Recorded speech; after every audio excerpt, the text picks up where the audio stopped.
رباه عفوك إني من نور مدت يداي.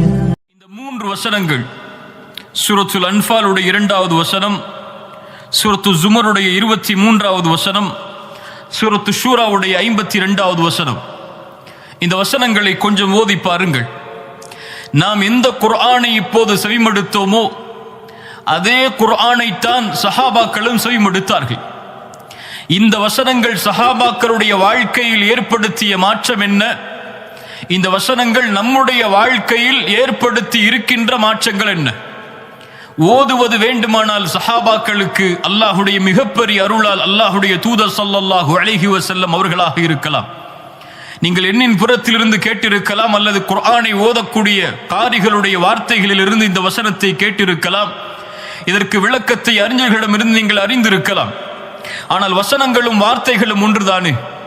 இதே வார்த்தைகளையும் வசனங்களையும் சஹாபாக்கள் கேட்டபோது அவர்களுடைய வாழ்க்கை எப்படி மாறியது? இந்த குர்ஆனை கேட்கும் போது நம்முடைய வாழ்க்கை எப்படி மாறுகிறது? யார் அந்த சஹாபாக்கள்? இந்த குர்ஆன் அவர்களை போற்றுகிறது. சூரத்து தௌபாவிலே 100வது வசனத்தில் அவர்கள் முந்தியவர்கள், முதலாமவர்கள், முஹாஜிர்களிலும் அன்சாரிகளிலும் யார் அவர்களை நேர்வழியில் பின்தொடர்ந்து செல்கிறார்களோ அவர்கள் அல்லாஹ்வால் பொருந்திக் கொள்ளப்படுவார்கள். அவர்களும் அல்லாஹ்வால் பொருந்திக் கொள்ளப்பட்டவர்கள், அவர்களையும் அல்லாஹ் பொருந்தி இருக்கின்றான். அவர்களை அல்லாஹ் ரப்புல் ஆலமீன் சொர்க்கத்தில் ஒன்று சேர்ப்பான் என்று குர்ஆன் அவர்களை பெருமைப்படுத்தி சொல்கிறது. குர்ஆனுடைய மக்கள், வஹீக்கு நேரடியாக இருந்து சாட்சி கூறியவர்கள், குர்ஆன் இறங்க இறங்க தங்களுடைய வாழ்க்கையின் நிம்மதியை உணர்ந்தவர்கள், இதை பின்பற்றுவதையே தன்னுடைய வாழ்க்கையின் லட்சியமாக கொண்டவர்கள், குர்ஆனின் சொந்தக்காரர்கள். ரசூலுல்லாஹி ஸல்லல்லாஹு அலைஹி வஸல்லம் அவர்களில் பலரை குறிப்பிட்டு சொன்னார்கள், ஹுதுல் குர்ஆன மின் அர்பஅ, இந்த 4 பேரிடமிருந்து குர்ஆனை நீங்கள் எடுத்துக் கொள்ளுங்கள். அப்துல்லா இப்னு மஸ்ஊத் ரலியல்லாஹு அன்ஹு, சாலிம் மௌலா அபி ஹுதைஃபா, முஆத் இப்னு ஜபல், உபய் இப்னு கஅப் ரலியல்லாஹு அன்ஹும், இன்னும் ஏராளமான சஹாபாக்களை ரசூலுல்லாஹி ஸல்லல்லாஹு அலைஹி வஸல்லம் குர்ஆனோடு இணைத்து சொன்னார்கள். அப்துல்லா இப்னு மஸ்ஊதை பற்றி ரசூலுல்லாஹி ஸல்லல்லாஹு அலைஹி வஸல்லம் சொன்னார்கள், குர்ஆன் இறங்கியதை போன்றே அப்படியே தெளிவாக, நேரடியாக, அப்படியே புதுமையாக நீங்கள் கேட்க வேண்டும் என்றால் இப்னு மஸ்ஊதிடமிருந்து குர்ஆனை எடுத்துக் கொள்ளுங்கள் என்று ரசூலுல்லாஹி ஸல்லல்லாஹு அலைஹி வஸல்லம் அவர்கள் சொன்னார்கள். அல்லாஹ்வுடைய தூதர் ஸல்லல்லாஹு அலைஹி வஸல்லம் குர்ஆன் வஹீயின் மூலமாக கொடுக்கப்பட்ட அந்த ரசூல், இந்த சஹாபாக்கள் குர்ஆனை ஓதி தான் கேட்க வேண்டும் என்பதில் இன்பம் காண்பவர்கள். இப்னு மஸ்ஊதை அழைத்து அல்லாஹ்வுடைய தூதர் ஸல்லல்லாஹு அலைஹி வஸல்லம் சொன்னார்கள், அப்துல்லா இப்னு மஸ்ஊத் அவர்களே, நீங்கள் எனக்கு குர்ஆனை ஓதி காட்டுங்கள், நீங்கள் ஓத நான் கேட்க வேண்டும் என்று ஆசைப்படுகிறேன் என்று இப்னு மஸ்ஊதை பார்த்து அல்லாஹ்வுடைய தூதர் சொன்னபோது, யா ரசூலல்லாஹ், உங்களுக்கு தானே குர்ஆன் இறக்கப்பட்டது, நான் அதை உங்களுக்கு ஓதி காட்டவா? ரசூலுல்லாஹி ஸல்லல்லாஹு அலைஹி வஸல்லம் சொன்னார்கள், ஆம், இந்த குர்ஆனை பிறர் ஓத நான் கேட்க வேண்டும் என்று ஆசைப்படுகிறேன். இப்னு மஸ்ஊதே சூரத்துன் நிசாவுடைய வசனங்களை ஓத ஆரம்பிக்கிறார். فكيف إذا جئنا من كل أمة بشهيد وجئنا بك على هؤلاء شهيدا. சூரத்துன் நிசாவுடைய 41வது வசனம் வருகிறது. நபியே, எப்படி ஒவ்வொரு சமூகத்திற்கும் ஒவ்வொருவரை சாட்சியாளராக ஆக்கி இவர்கள் எல்லோருக்கும் உங்களை சாட்சியாக ஆக்கும் போது எப்படி இருக்கும் என்ற குர்ஆனுடைய வசனம் வரும்போது ரசூலுல்லாஹி ஸல்லல்லாஹு அலைஹி வஸல்லம் இப்னு மஸ்ஊதை பார்த்து சொன்னார்கள், ஹஸ்புகல் ஆன், போதும் இப்னு மஸ்ஊதே என்று சொன்னபோது இப்னு மஸ்ஊத் சொல்கிறார்கள், என்னுடைய முகத்தை நான் நிமிர்ந்து பார்த்தேன், ரசூலுல்லாஹி ஸல்லல்லாஹு அலைஹி வஸல்லமுடைய கண்களில் இருந்து கண்ணீர் வடிந்து கொண்டிருந்தது. அல்லாஹு அக்பர். ரசூலுல்லாஹி ஸல்லல்லாஹு அலைஹி வஸல்லம் இன்னொரு தோழர் உபையை பார்த்து சொன்னார்கள், உபை, அல்லாஹ் எனக்கு கட்டளையிட்டிருக்கிறான், நீ குர்ஆனை ஓத நான் கேட்க வேண்டும் என்று. சூரத்துல் பையினாவை, குறிப்பாக இந்த சூராவை நீ ஓது, நான் கேட்க வேண்டும் என்று அல்லாஹ் எனக்கு கட்டளையிட்டிருக்கிறான். உபை கேட்டார்கள், அல்லாஹு சம்மானி லக் யா ரசூலல்லாஹ், அல்லாஹ் என் பெயரை உங்களிடத்திலே சொன்னானா? ரசூலுல்லாஹி ஸல்லல்லாஹு அலைஹி வஸல்லம் சொன்னார்கள், அல்லாஹு சம்மாகலி, ஆம், அல்லாஹ் உன்னுடைய பெயரை என்னிடத்திலே கூறினான் உபை அவர்களே. ரசூலுல்லாஹி ஸல்லல்லாஹு அலைஹி வஸல்லம் இதை சொன்னவுடன் அந்த உபய் இப்னு கஅப் ரலியல்லாஹு அன்ஹு அவர்களுடைய கண்கள் நனைந்து விடுகிறது. உபய் அவர்கள் ஓதுகிறார்கள், லம் யகுனில் லதீன கஃபரு மின் அஹ்லில் கிதாப். சூரத்துல் பையினாவுடைய வசனங்களை அல்லாஹ்வுடைய தூதர் ஸல்லல்லாஹு அலைஹி வஸல்லம் அவர்களுக்கு. சுப்ஹானல்லாஹ், குர்ஆன் வாசிகள் அவர்கள், குர்ஆனுக்காகவே தங்களுடைய வாழ்க்கையை அர்ப்பணித்தவர்கள், அல்லாஹ்வின் புறத்திலிருந்து வஹியை எதிர்பார்த்து காத்திருந்து தங்களுடைய ஒட்டுமொத்த வாழ்க்கையிலும் அந்த வஹியை அனுபவித்து வாழ்க்கையிலே செயல்படுத்திய கூட்டம் அவர்கள். குர்ஆன் வாசிகள், குர்ஆனை பாதுகாத்தவர்கள்.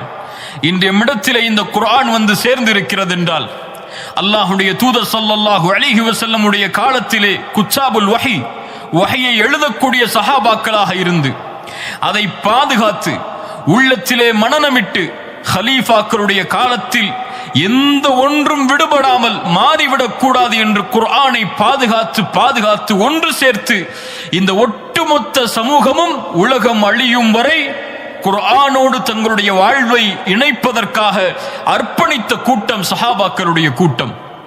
மேலே குறிப்பிடப்பட்ட அந்த 3 வசனங்கள் அல்லாஹ் ரப்புல் ஆலமீன் சொல்கிறான், இன்னமல் முஃமினூன அல்லதீன இதா ذுகிரல்லாஹு வஜிலத் குலூபுஹும். முஃமின்கள் யார்? அவர்களுக்கு முன்னால் அல்லாஹ்வுடைய பெயர் நினைவு காட்டப்பட்டால் வஜிலத் குலூபுஹும், அவர்களுடைய உள்ளங்கள் அல்லாஹ்வுடைய அச்சத்தால் அஞ்சி நடுங்கும். وَإِذَا تُلِيَتْ عَلَيْهِمْ آيَاتُهُ, அல்லாஹ்வுடைய வசனங்கள் ஓதி காண்பிக்கப்பட்டால், குர்ஆன் ஓதி காண்பிக்கப்பட்டால் زَادَتْهُمْ ஈமானா, அது அவர்களுடைய ஈமானை அதிகரிக்கும் என்று அல்லாஹ் சொல்கின்றானே. இந்த வசனத்தை என்றைக்காவது நம்முடைய வாழ்வோடு இணைத்து பார்த்திருக்கிறோமா? அல்லாஹ் இறக்கிய இந்த குர்ஆனை முஃமின்கள் ஓத ஆரம்பித்தால் தக்ஷஇர்ரு மின்ஹு ஜுலூதுல் லதீன யக்ஷௌன ரப்பஹும், அல்லாஹ்வை அஞ்சிய உள்ளங்கள் இதை ஓத ஆரம்பித்தால் அவர்களுடைய தோள்கள் எல்லாம் சிலிர்த்து விடும்.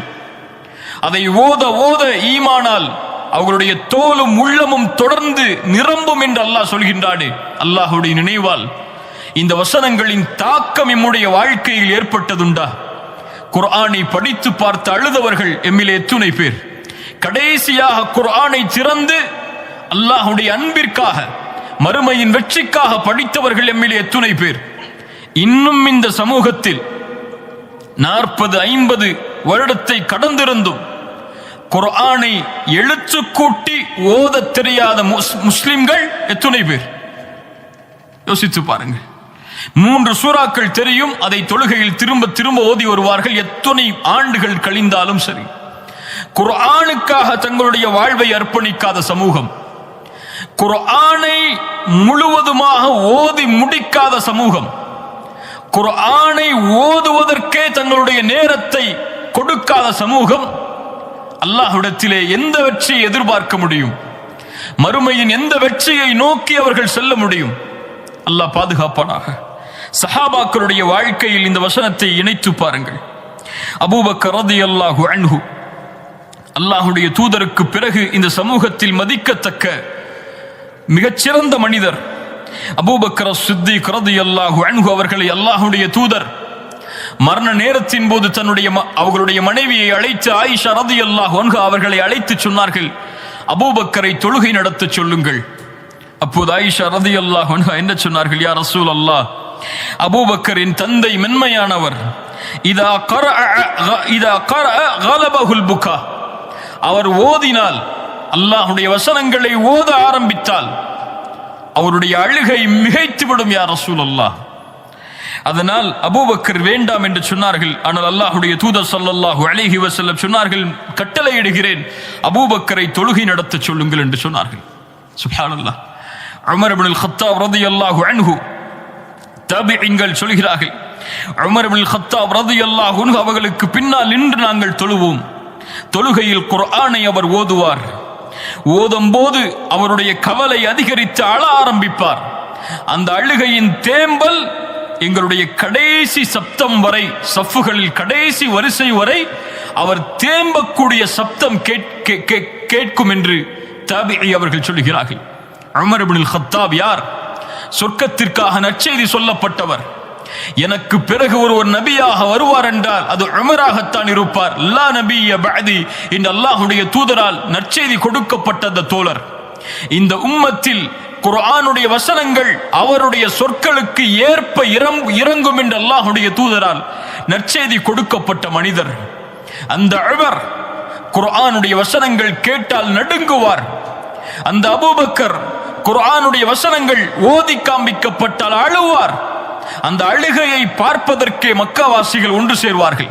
அபூபக்கர் ரலியல்லாஹு அன்ஹு அவர்கள் அழக்கூடிய அந்த காட்சியை உமர் அவர்களுக்கு முன்னால் குர்ஆனுடைய வசனங்கள் ஓதி காண்பிக்கப்பட்டால் நின்று விடுவார். அப்படியே வக்காஃபுன், அப்படியே நின்று விடுவார். குர்ஆன் எதை சொல்கிறதோ அதை செவிமடுப்பதற்காக. உமர் அவர்களுக்கு முன்னால் சூரத்து தூருடைய வசனங்கள் ஓதி காண்பிக்கப்படுகிறது. இன்ன அஸாப ரப்பிக லவாகி', அல்லாஹ்வுடைய வேதனை நிறைவேறியே தீரும். இந்த வசனம் வந்தவுடன் அழ ஆரம்பிக்கிறார்கள். நபித்தோழர்கள் சொன்னார்கள், இந்த வசனத்தை கேட்டு அழ ஆரம்பித்த உமர் அந்த அழுகையின் காரணமாகவே நோய்வாய்ப்படும் அளவிற்கு அழுகை அவர்களை மிகைத்து விட்டது என்று சொன்னார்கள். சுப்ஹானல்லாஹ். குர்ஆனை ஓதி அழுதவர்கள் எம்மில் எத்துணை பேர். அல்லாஹ்வுடைய வசனங்களால் ஈமான் அதிகரித்த கூட்டம் எம்மில் எத்துணை பேர். குர்ஆனால் எம்முடைய உள்ளங்கள் அல்லாஹ்வுடைய அன்பால் நிறைந்திருக்கிறதா? குர்ஆனால் எம்முடைய கண்கள் அல்லாஹ்வுடைய அன்பால் கண்ணீர் வடித்திருக்கிறதா? யோசித்து பாருங்கள்.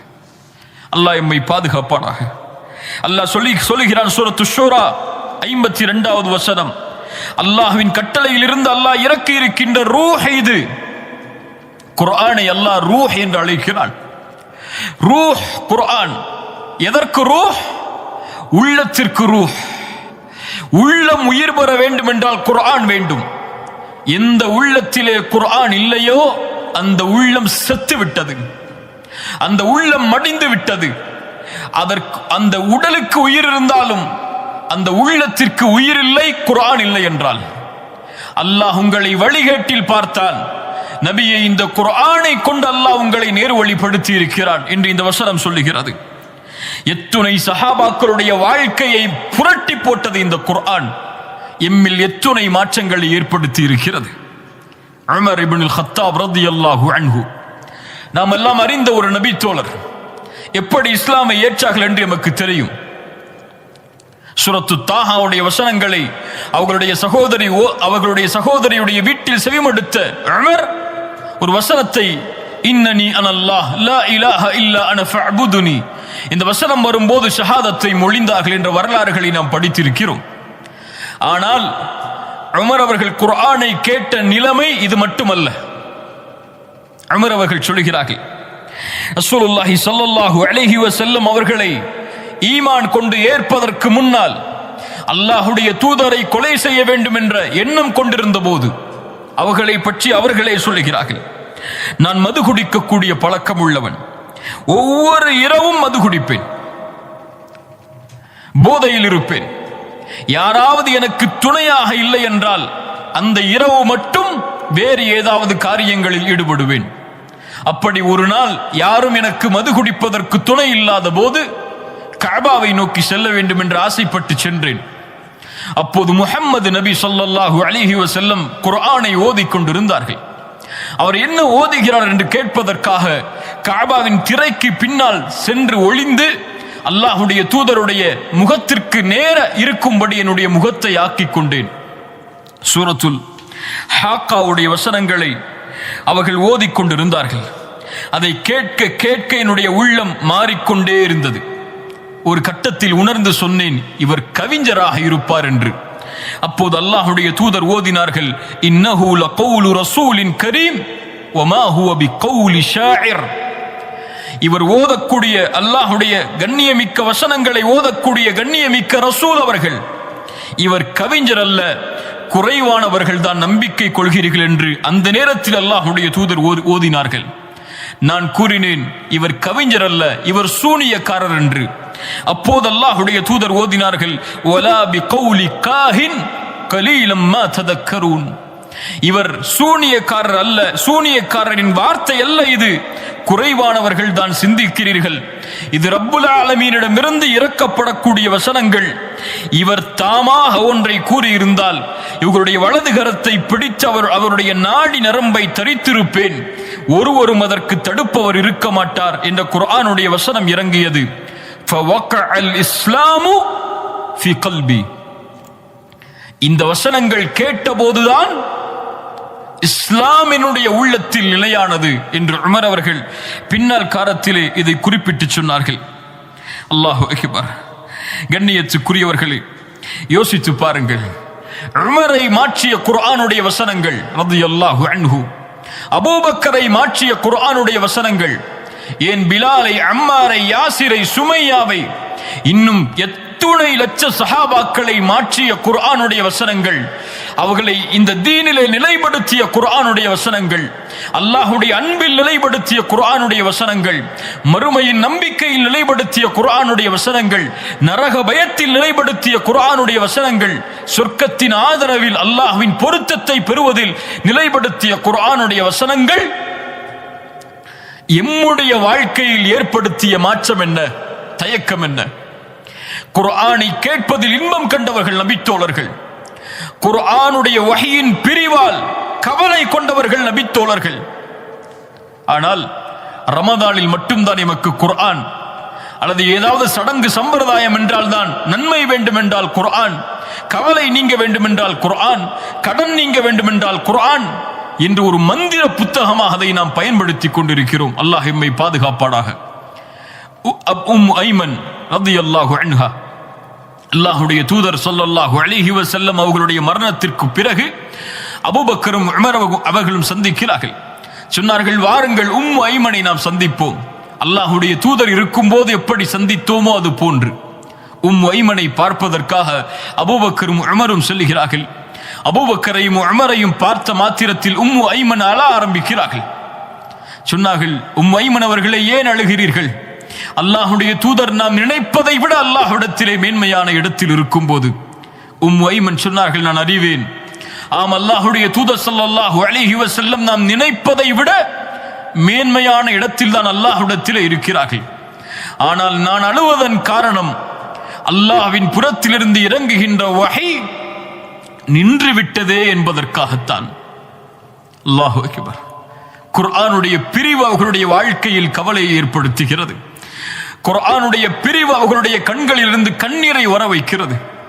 ஆனால் ஒரு நாளைக்கு எத்துணை முறை நாம் குர்ஆனை ஓதுகிறோம்? ஒரு நாளைக்கு எத்துணை முறை குர்ஆனை திறந்து நாம் படிக்கிறோம்? அதனுடைய வசனங்களை ஆராய்கிறோம், சிந்திக்கிறோம். சஹாபாக்கள் அவர்களுடைய வாழ்வின் நிலைமையை பாருங்கள். குர்ஆனோடு அதனுடைய சூறாக்களோடு அவர்களுக்கு இருந்த தொடர்பை பாருங்கள்.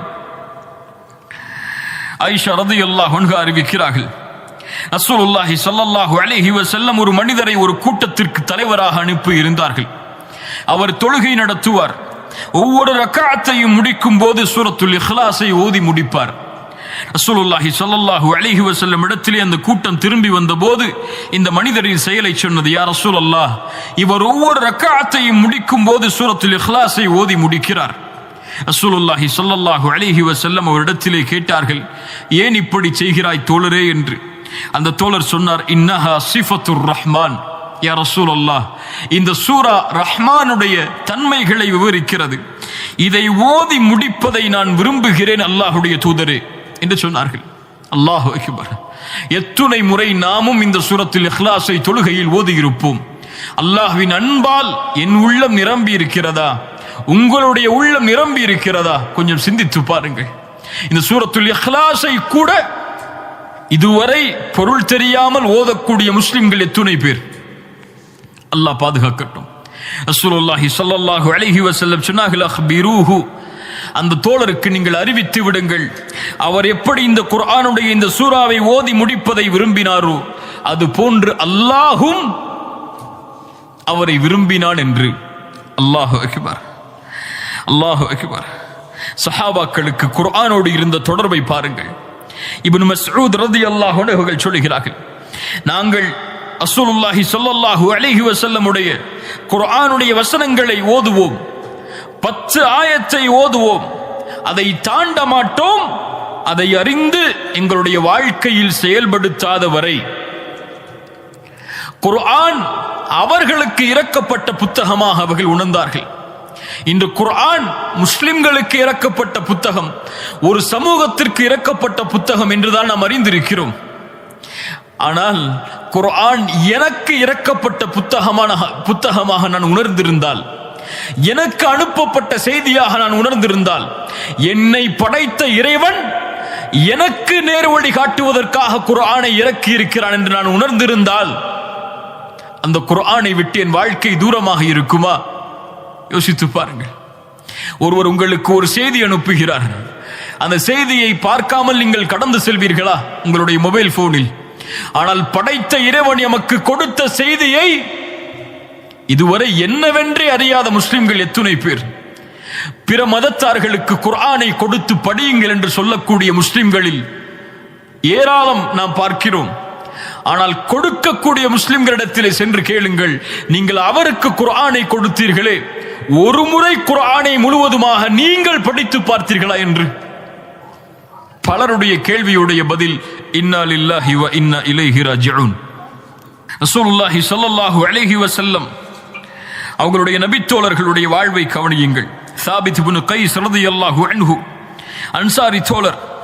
குர்ஆனுடைய வசனம் இறங்குகிறது, ஈமான் கொண்டவர்களே, லா தர்ஃபஉ அஸ்வாதகும் ஃபௌக ஸௌத்தின் நபி, அல்லாஹ்வுடைய தூதருடைய சப்தத்திற்கு முன்னால் உங்களுடைய சப்தங்களை உயர்த்தி விடாதீர்கள், உங்களுடைய அமல்களை அல்லாஹ் அழித்து விடுவான் என்ற பொருள்பட சூரத்துல் ஹுஜராத்துடைய 2வது வசனம் இறங்குகிறது. இந்த வசனம் இறங்கிய போதிலிருந்து சாபித் இப்னு கைஸ் ரசூலுடைய சபையை புறக்கணிக்கிறார். இவர் யார்? அல்லாஹ்வுடைய தூதர் ஸல்லல்லாஹு அலைஹி வஸல்லம் அவர்களுக்கு முன்னால் இவர் இயற்கையாக பேசினாலே அவருடைய சப்தம் உயர்ந்திருக்கும். ஒருவேளை அல்லாஹ் எனக்குத்தான் இந்த வசனத்தை இறக்கி இருக்கிறான் போல் என் உயர்ந்த சப்தம் ரசூலுடைய சப்தத்திற்கு முன்னால் உயர்ந்து விட்டதை அல்லாஹ் சுட்டிக்காட்டுகிறான், என் அமல் அழிந்து விட்டது என்று அவர் அந்த வசனத்தை தனக்காக பொருத்திக் கொண்டு சபையை புறக்கணிக்கிறார். ரசூலுல்லாஹி ஸல்லல்லாஹு அலைஹி வஸல்லம் சஅதை அனுப்புகிறார்கள். சஅத் போ, சாபித் ஏன் சபைக்கு வருவதில்லை என்று கேட்டு வா. சஅத் அவர்கள் சென்றபோது சாபித் சொன்னார்கள், அல்லாஹ் இந்த வசனத்தை இறக்கி விட்டான், என் அமல்கள் அழிந்து விட்டது, அன மின் அஹ்லின் நார், நான் நரகவாதியாக மாறிவிட்டேன் சஅதே என்று அழுகுகிறார். சஅத் அவர்கள் சாபித் அவர்களுடைய அந்த கூற்றை அல்லாஹ்வுடைய தூதருக்கு எடுத்துச் செல்கிறார்கள். யா ரசூலல்லாஹ், இந்த வசனத்தை அவர் தனக்காக பொருத்திக் கொண்டார், தன்னுடைய அமல் அழிந்து விட்டது, நரகவாதி என்று அவர் கூறிக்கொண்டிருக்கிறார். சாபித் இப்னு கைஸ் அவர்களுக்கு அல்லாஹ்வுடைய தூதர் சஅதின் மூலமாக செய்தி சொன்னார்கள், சஅதே சென்று சொல், பல் ஹுவ மின் அஹ்லில் ஜன்னஹ், சாபித் நரகவாதி என்று சொல்கிறாரே, அவரிடத்திலே சென்று சொல்லுங்கள், ஒருபோதும் இல்லை, அவர் சொர்க்கத்தை சார்ந்தவர் என்று ரசூலுல்லாஹி ஸல்லல்லாஹு அலைஹி வஸல்லம் அவர்கள் சொன்னார்கள். சஅத் அவர்களுக்கு, சாபித் அவர்களுக்கு எடுத்து வைக்குமாறு. அல்லாஹு அக்பர். ரசூலுல்லாஹி ஸல்லல்லாஹு அலைஹி வஸல்லம் உடைய தோழர் அபூ தல்ஹா வசனம் இறங்குகிறது, லன் தனாலுல் பிர்ர ஹத்தா துன்ஃபிகு மிம்மா துஹிப்பூன். சூரத்துல் ஆல் இம்ரானுடைய 92வது வசனம், உங்களில் யாரும் நன்மை அடைந்து விட முடியாது அவர் விரும்பியதை அல்லாஹ்வுடைய பாதையில் கொடுக்காதவரை. அபூ தல்ஹா ஓடி வந்தார், யா ரசூலல்லாஹ், பைருஹா தோட்டம் மதீனாவில் அதிக விளைச்சலை தரக்கூடிய இந்த தோட்டம் எனக்கு விருப்பமானது, நன்மை அடைய முடியாது விரும்பியதை சதக்கா செய்யாத வரை என்று அல்லாஹ் சொல்கிறானே, இந்த பைருஹா தோட்டத்தை அல்லாஹ்வுடைய பாதைக்காக சதக்கா செய்கிறேன். ரசூலுல்லாஹி ஸல்லல்லாஹு அலைஹி வஸல்லம் சொன்னார்கள், ஆஹா, எவ்வளவு அருமையான செல்வத்தின் பங்களிப்பு இது, செல்வத்தின் பங்களிப்பு இது. அபூ தல்ஹா, இந்த பங்களிப்பை உன்னுடைய குடும்பத்தார்களுக்கே நீ பங்கு வைத்து விடு என்று ரசூலுல்லாஹி ஸல்லல்லாஹு அலைஹி வஸல்லம் கூற, அபூ தல்ஹா அப்படியே அதை செய்து முடிக்கிறார். இப்படி ஏராளமான நிகழ்வுகளை சஹாபாக்களுக்கும் குர்ஆனுக்கும் இணைத்து சொல்லலாம். குர்ஆன், சஹாபாக்கள். குர்ஆனுடைய வாழ்வை பார்க்க வேண்டுமா? சஹாபாக்களை பார்க்கலாம். அவர்கள் யாரை பார்த்தார்கள்? ரசூலுல்லாஹி ஸல்லல்லாஹு அலைஹி வஸல்லம் அவர்களை குர்ஆனாக. ஆயிஷா ரலியல்லாஹு அன்ஹா அவர்களிடத்திலே அல்லாஹ்வுடைய தூதருடைய வாழ்க்கையை குறித்து கேட்டபோது சொன்னார்கள், அவர்களுடைய வாழ்க்கை குர்ஆன், அவ்வளவுதான். எளிதாக முடித்தார்கள். ரசூலுடைய வாழ்க்கை எப்படியா? குர்ஆன் தான் அவர்களுடைய வாழ்க்கை. சஹாபாக்களுடைய வாழ்க்கை எப்படி? அதுவும் குர்ஆன் தான். குர்ஆன் தான் அவர்களுடைய வாழ்க்கையை ஆக்கிரமித்தது, அவர்களுடைய மாற்றத்திற்கு காரணமானது. வாழ்வை திருப்பியது. அபூபக்கரை சொர்க்கவாதியாக மாற்றியதும் உமரை சொர்க்கவாதியாக மாற்றியதும் ஒட்டுமொத்த சஹாபாக்களுக்கும் ரலியல்லாஹு அன்ஹும் வரது அன்ஹு, அவர்களை அல்லாஹ் பொருந்திக் கொண்டான், அவர்களும் அல்லாஹ்வை பொருந்திக் கொண்டார்கள். நற்செய்தியை பெற்றுத் தந்தது குர்ஆன். நமக்கு எதை பெற்றுத் தந்தது? நமக்கு எதை நினைவுபடுத்தியது? நம்முடைய வாழ்க்கையின் எந்த அங்கத்தை அல்லாஹ்வை நோக்கி மாற்றியது? யோசித்து பாருங்கள். எந்த அளவு குர்ஆனோடு நாம் தொடர்பில் இருக்கிறோம். அல்லாஹ்வுடைய தூதர் அடிக்கடி கேட்கக்கூடிய துஆ, கவலைகள் நீங்குவதற்கு அல்லாஹ்வுடைய தூதர் ஓதுமாறு கட்டளையிடுவார்கள். துஆவில் ஒரு பகுதி, அல்லாஹும்ம அன் தஜ்அலல் குர்ஆன ரபீஅ கல்பி, என் உள்ளத்தின் பசுமையாக ஆக்கு குர்ஆனை யா அல்லாஹ், என் உள்ளத்தின் வெளிச்சமாக ஆக்கு யா அல்லாஹ், என் கவலைகளை நீக்கக்கூடிய, பிரச்சனைகளை முடிக்கக்கூடிய மருந்தாக ஆக்கு யா அல்லாஹ், கவலைகளை நீக்கக்கூடியதாக மாற்று, வெளிச்சமுடையதாக மாற்று, என் உள்ளத்தின் பசுமையாக மாற்று. குர்ஆனை கேட்க கேட்க என் ஈமான் அதிகரிக்க உதவி செய். அல்லாஹு அக்பர். சஹாபாக்கள் தங்களுடைய வாழ்க்கையிலே இதை செயல்படுத்தியவர்கள். தங்களுடைய வாழ்வின் கவலைகள் நீங்குவதற்காக குர்ஆனை பயன்படுத்தியவர்கள். ரசூலுல்லாஹி ஸல்லல்லாஹு அலைஹி வஸல்லம் அவர்களுடைய மரணத்திற்கு பின்னால் சஅத் இப்னு அபி வக்காஸ், உமர் அவர்களுடைய ஆட்சி காலம் வருகிறார்கள். வந்து மதீனாவிற்குள் நுழைந்து பள்ளிவாசலுக்கு செல்கிறார்கள். உஸ்மான் இப்னு அஃபான் ரலியல்லாஹு அன்ஹு அவர்கள் அமர்ந்திருக்கிறார்கள். உஸ்மானை பார்த்தவுடன் அஸ்ஸலாமு அலைக்கும் யா உஸ்மான் என்று சொல்கிறார்கள்.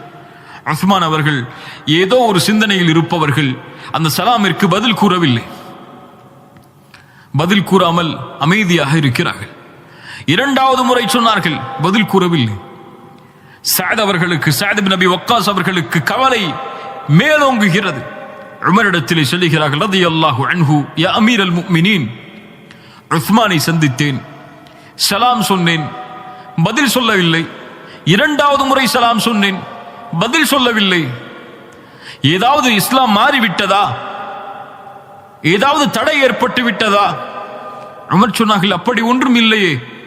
ஏன் அப்படி உஸ்மான் மறுத்தார்? வாருங்கள் கேட்போம் என்று உஸ்மானை சந்திக்கிறார்கள். உஸ்மான், சஅத் சலாம் சொன்னார், ஏன் நீங்கள் சஅதிற்கு பதில் சொல்லவில்லை? உஸ்மான் சொன்னார்கள், ஒருபோதும் அப்படி இருந்திருக்க வாய்ப்பில்லையே. சஅத் சலாம் கூறி நான் பதில் சொல்லவில்லையா? அப்படி இருக்க வாய்ப்பில்லையே. நான் ஒரு சிந்தனையில் இருந்தேன். அல்லாஹ்வுடைய தூதர் கவலைகள் நீங்குவதற்கு ஒரு வசனத்தை சொன்னார்கள், ஒரு துஆவை சொன்னார்கள். அந்த துஆவை ஓதினால் அல்லாஹ் எம்முடைய பிரார்த்தனைகளை அங்கீகரித்து கவலையை நீக்குவான் என்று சொன்னார்கள். அது என்ன துஆ என்று ஆராய்ந்து கொண்டே இருக்கிறேன் என் உள்ளத்திலே. அது எனக்கு தோன்றவில்லை. அதனால் சஅத் சலாம் கூறும்போது என்னுடைய சிந்தனை அதன் பக்கம் செலுத்தவில்லை, கேட்கவில்லை. அல்லாஹ்விடத்திலே மன்னிப்பை கேட்கிறேன் என்று சொன்னார்கள். சஅத் அவர்கள் சொன்னார்கள், உஸ்மான் ரலியல்லாஹு அன்ஹு, சஹாபாக்களுக்கு இருந்த அந்த தொடர்பை பாருங்கள். உஸ்மான் ரலியல்லாஹு அன்ஹு, நான் அறிவேன் அந்த துஆவை. ஆம், நாம் இருந்த சபைதான் அது. அந்த சபையில் அல்லாஹ்வுடைய தூதர் இந்த வார்த்தையை கூறி, யார் இதை ஓதுவாரோ அவருடைய கவலைகள் நீங்குவதற்கு அது மருந்தாகும், அது அவர்களுக்கு விடுதலை அளிக்கும் என்று சொன்னார்கள். அப்போது ஒரு அரபி வந்து விட்டார். வெகு தூரத்தில் இருந்து வந்தவுடன் அந்த பேச்சு மாறிவிட்டது. அல்லாஹ்வுடைய தூதரை பின்தொடர்ந்தே நான் சென்றேன். அதற்கு பிறகு சென்று ரசூல் ஸல்லல்லாஹு அலைஹி வஸல்லம் வீட்டின் அருகே வந்தபோது அவர்களுடைய கவனத்தை திருப்புவதற்காக ஒரு சப்தமிட்டேன். ரசூல் திரும்பினார்கள். சஅதை பார்த்து கேட்டார்கள், சஅதை ஏன் பின்தொடர்கிறாய்? யா ரசூலல்லாஹ், ஒரு துஆவை சொல்லித் தருகிறேன், அது உங்களுடைய கவலைகளை நீக்கும் என்று சொன்னீர்களே, அந்த துஆ எது யா ரசூலல்லாஹ்? சஅத் அவர்களுக்கு அல்லாஹ்வுடைய தூதர் ஸல்லல்லாஹு அலைஹி வஸல்லம் சொன்னார்கள், என்னுடைய சகோதரர் யூனுஸ் மீன் வயிற்றிலே இருந்தபோது தன் கவலையை அல்லாஹ்விடத்திலே முறையிட்டு விடுதலை பெற்றாரே, அந்த குர்ஆனுடைய வார்த்தை தானது.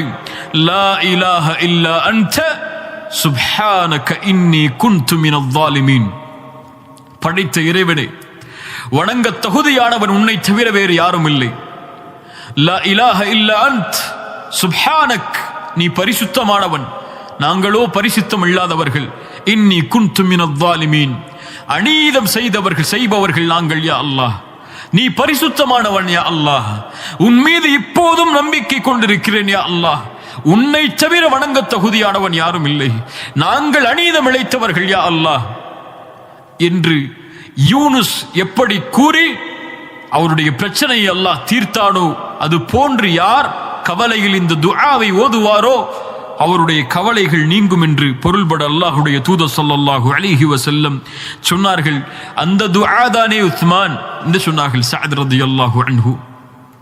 சுப்ஹானல்லாஹ். ஏன் நினைவுபடுத்துகிறேன் என்றால் இந்த நிகழ்வை கொஞ்சம் ஆராய்ந்து பாருங்கள் கண்ணியத்துக்குரியவர்களே. நம்முடைய வாழ்க்கை இந்த குர்ஆனில் இருந்து எவ்வளவு தூரமாக இருக்கிறது. குர்ஆனை எம்முடைய வாழ்வின் குறிக்கோளாக, எம் பிரச்சனைகளின் மருந்தாக, என்னை வழிநடத்தக்கூடிய ஒரு புத்தகமாக எப்போது நான் சுமக்கிறேனோ அப்போது நான் மேன்மைப்படுத்தப்படுவேன் அல்லாஹ்விடத்திலே. எப்போது குர்ஆனை விட்டு நான் தூரமாகி என்னுடைய வாழ்வு அமையுமோ அப்போது அல்லாஹுவால் சிறுமைப்படுத்தப்படுவேன். ஒரு மனிதனுடைய வாழ்வு உயிரோடு இருக்கக்கூடிய வாழ்வா அல்லது உயிரற்ற சடலத்தின் வாழ்வா என்பதை குர்ஆன் தீர்மானிக்கும். ஒருவருடைய மரணம் நல்ல மரணமா அல்லது கெட்ட மரணமா என்பதை குர்ஆன் தீர்மானிக்கும். ஒருவருடைய கபரின் வாழ்க்கை வெற்றியா தோல்வியா என்பதை குர்ஆன் தீர்மானிக்கும். மன் ரப்புக்க என்று கேட்கும் போது குர்ஆனை படிக்காதவன், குர்ஆனை அறியாதவர் எப்படி ரப்பை அறிந்திருக்க முடியும்? ரப்பி அல்லாஹ் என்று எப்படி சொல்லுவார்? குர்ஆன் அல்லாஹ்வுடைய தூதரை அறியாதவர் குர்ஆனில் இருந்து எப்படி என் தூதர் ரசூல் என்று சொல்லுவார்? மார்க்கத்தை குர்ஆனில் இருந்து படிக்காதவர் எப்படி என்னுடைய தீன் இஸ்லாம் என்று சொல்லுவார்? நாளை மஹ்ஷரில் வெளிச்சம் தரும் குர்ஆன் தீர்மானிக்கும். அல்லாஹ்வுடைய விசாரணை எளிதாகும் குர்ஆன் தீர்மானிக்கும். சொர்க்கமா நரகமா என்ற எல்லாவற்றையும் தீர்மானித்து அல்லாஹ்வுடைய உதவியை தரக்கூடிய ஒரே ஒரு வழி குர்ஆன். குர்ஆன் மக்லூக் அல்ல, குர்ஆன் படைக்கப்பட்ட பொருள் அல்ல. குர்ஆன் கலாமுல்லாஹ், அல்லாஹ்வுடைய பேச்சு குர்ஆன். ஒரு மனிதன் குர்ஆனை விட்டு தூரமாகிறான் என்றால் படைத்த இறைவனுடைய பேச்சை நிறுத்துகிறான் என்று அர்த்தம். வேண்டாம் எனக்கு, என்னிடத்திலே இறைவா பேசாதே என்று தடுக்கிறான் என்று அர்த்தம். முஃமின்களே, முஸ்லிம்களே, குர்ஆனை திறந்து ரப்பை உங்களோடு பேச அனுமதி அளியுங்கள். அந்த கல்விலே அந்த குர்ஆனுடைய வசனம் பேச பேச ஒளியால் அந்த கல்பு நிரம்பும். அந்த கல்பு மாற்றத்திற்கு தயாராகும், நன்மைக்கு தயாராகும், அல்லாஹ்வின் நினைவுக்கு தயாராகும், சொர்க்கத்திற்கு தயாராகும், நரக விடுதலைக்கு தயாராகும். யார் அதை விட்டு தூரமாகி வாழ்கிறார்களோ, وَمَنْ نَعْرَضَ عَنْ ذِكْرِي فَإِنَّ لَهُ مَعِيشَةً ضَنْكَ, யார் நினைவிலிருந்து தூரமாகி வாழ்வாரோ அவர் நெருக்கடியான வாழ்வில்தான் இந்த பூமியில் வாழ்வார். குர்ஆனை விட்டு தூரமான வாழ்க்கை நஷ்டத்திற்குரிய வாழ்க்கை. குர்ஆனோடு இணைந்த வாழ்க்கை தான் வெற்றிக்குரிய வாழ்க்கை. குர்ஆனை படித்து படித்து இன்பம் கண்ட உள்ளம்தான் சொர்க்கத்தில் இன்பம் காணும். குர்ஆனை விட்டு தூரமாகி ஷைத்தானுடைய வழிகளில் இன்பத்தை கண்ட உள்ளம் நரகத்தில் தான் தங்களுடைய இன்பத்தை அமைத்துக் கொள்ளும். அல்லாஹ் பாதுகாப்பானாக. குர்ஆன் மேன்மை, குர்ஆன் உயர்வு. குர்ஆனோடு நம்முடைய வாழ்வு இருக்கும் வரை எம் வாழ்வு நிச்சயம் வெற்றிக்கான வழியில் தான் சென்று கொண்டிருக்கும். அல்லாஹ்வுடைய அன்பில் தான் இணைந்திருக்கும். அல்லாஹோடு ஒரு மனிதன் தன் இணைப்பை ஆக்கிக் கொள்வதற்கு அவனுடைய வார்த்தைகளை புறக்கணித்தால் எப்படி நடக்கும்? குர்ஆனை வாழ்வோடு இணையுங்கள். காலை மாலை இரவு என எல்லா நேரமும் அல்லாஹ்வுடைய வசனங்களை முஃமின்கள் ஓதிக்கொண்டே இருப்பார்கள் என்று குர்ஆன் சொல்லுகிறது. அப்படிப்பட்ட முஃமின்களாக மாறுங்கள். முனாஃபிக்குகளை போன்று குர்ஆனை ஏதோ ஒரு காரியத்திற்காக மட்டும் பயன்படுத்தக்கூடியவர்களாக மாறிவிடாதீர்கள். குர்ஆன் வாழ்க்கைக்கானது, குர்ஆன் என் வாழ்க்கைக்கானது, உங்களுடைய வாழ்க்கைக்கானது. குர்ஆன் எனக்கு வழிகாட்டுவதற்காக இறக்கப்பட்டது, உங்களுக்கு வழிகாட்டுவதற்காக இறக்கப்பட்டது. ذَلِكَ هُدَى اللَّهِ يَهْدِي بِهِ مَن يَشَاءُ. இது அல்லாஹ்வுடைய நேர்வழி. அல்லாஹ் நாடியவர்களுக்கு அல்லாஹ் இதை கொண்டு வழிகாட்டுவான். ஒரு மனிதர் தடுத்து கொண்டால் அல்லாஹ் அவர்களை வழி தவற வைப்பான். அல்லாஹ் வழி தவற வைத்தவர்களை யாரும் உலகத்திலே நேர்வழி காட்டிவிட முடியாது. குர்ஆன் ரூஹ், அந்த ரூஹை உள்ளத்திலே இணைத்து உள்ளத்திற்கு உயிர் கொடுங்கள். எம்முடைய வாழ்வும் உயிராகும். இறந்ததற்கு பிறகும் எம்முடைய கல்பும் உயிரோடு இருந்து எம்முடைய மறுமையுடைய வெற்றிக்கு வழியை ஏற்படுத்தும். அல்லாஹ் ரப்புல் ஆலமீன் குர்ஆனோடு எம்முடைய வாழ்வை நிலைப்படுத்துவானாக. குர்ஆனை எம்முடைய உள்ளத்தின் பசுமையாக அல்லாஹ் ஆக்குவானாக. அல்லாஹ் இந்த குர்ஆனோடு தொடர்புபட்ட நிலையில் வாழ்ந்து மரணிக்கக்கூடிய பாக்கியத்தை அல்லாஹ் ரப்புல் ஆலமீன் எனக்கும் உங்களுக்கும் தருவானாக.